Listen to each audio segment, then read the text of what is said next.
Hello everyone, இந்த வீடியோவில் பார்க்க போகிறது என்னன்னா, இமேஜுக்குள்ளே ஒரு ஃபைலை எப்படி ஹைட் பண்ணுறதுன்னு பார்க்க போகிறோம். இந்த மெத்தடு பேர் ஸ்டெஜனோகிராஃபி. அதுக்கு முன்னாடி இந்த சேனலை சப்ஸ்கிரைப் பண்ணாதவங்க கிளிக்கிற சப்ஸ்கிரைப் பண்ணி கிளிக் பண்ணி பக்கத்தில் இருக்கிற பெல் சிம்பிள் மட்டும் கிளிக் பண்ணுங்கள். இந்த ஃபைல் ஜஸ்ட் 500 KB தான். நான் இப்போ இந்த சாஃப்ட்வேர் இன்ஸ்டால் பண்ணிக்கிறேன். இந்த சாஃப்ட்வேரை டிஸ்கிரிப்ஷன் லிங்க்கில் போகிறேன், டவுன்லோட் பண்ணிக்கோங்க.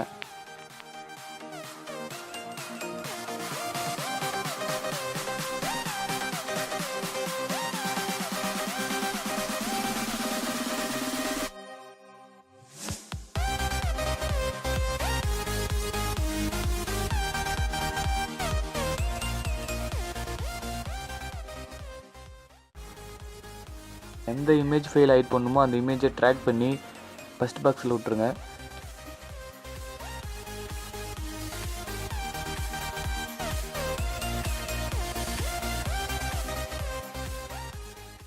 எந்த ஃபைலை ஹைட் பண்ண விரும்புகிறீங்களோ அந்த ஃபைலை ட்ராக் பண்ணி செகண்ட் பாக்ஸில் விட்டுருங்க. இன்புட் டேட்டான்ற பாக்ஸில் விட்டுருங்க. நீங்கள் செலக்ட் பண்ணுற ஃபைலு சைஸ் பெருசாக இருந்துச்சுன்னா ஃப்ரீ ஸ்கேல் இமேஜை டிக் பண்ணிக்கோங்க. நீங்கள் அந்த ஃபைலை எங்கே சேவ் பண்ணுறதாக சேவ் பண்ணிக்கோங்க. நேம் போட்டு சேவ் பண்ணிக்கோங்க.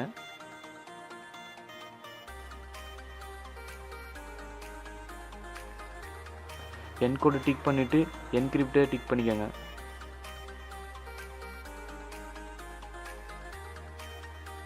ஸ்டார்ட் பண்ண கிளிக் பண்ணுங்கள். இந்த மெத்தட் எதுக்கு யூஸ் ஆகுதுன்னா, ஒரு பர்சனல் டேட்டா உங்களோட டீட்டெயில்ஸ் எல்லாம் சேஃபாக வச்சுக்கிறதுக்கு இந்த யூஸ் ஆகுது இந்த மெத்தடு.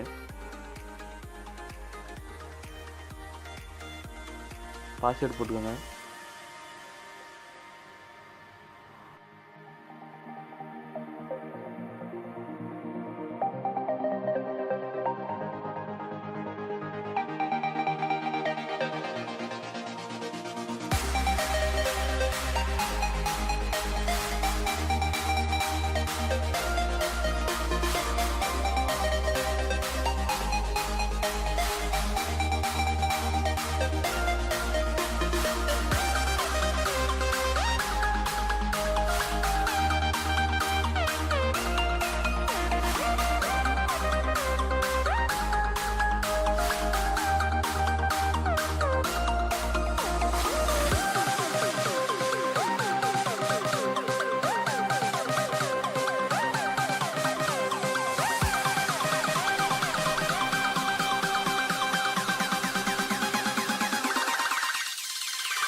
இப்போது அந்த ஃபைல் ப்ராப்பர்ட்டிஸ் போய் பார்த்தீங்கன்னா,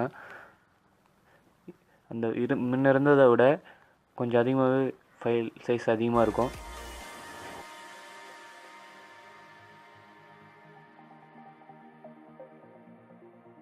இமேஜ் ஓப்பன் பண்ணி பார்த்தாலே நம்ம ஹைட் பண்ண ஃபைல் தெரியவே தெரியாது.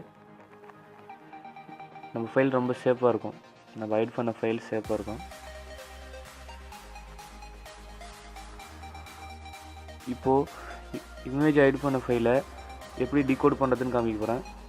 டிகோடை செலக்ட் பண்ணிக்கோங்க. எந்த ஃபைல் ஐடியா இருக்குதோ அதை ட்ராக் பண்ணி அந்த இமேஜ் பாக்ஸில் விட்டுருங்க. ஸ்டார்ட் பண்ண கிளிக்னா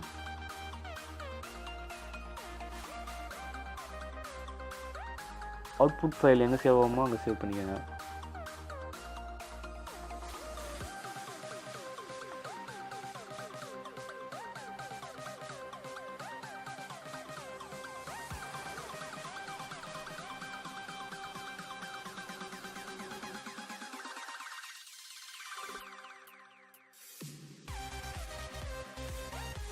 நீங்கள் ஃபஸ்ட்டு என்கோட் பண்ண பாஸ்வேர்டு போட்டிங்களா, அந்த பாஸ்வேர்டு இங்கே போடுங்க.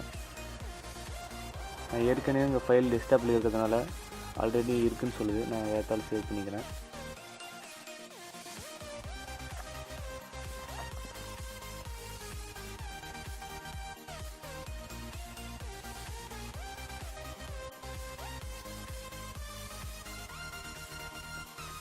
ஃபைல் ஃபஸ்ட்டு இந்த மாதிரி டிக்ரிப்ட் ஆகிடுச்சு.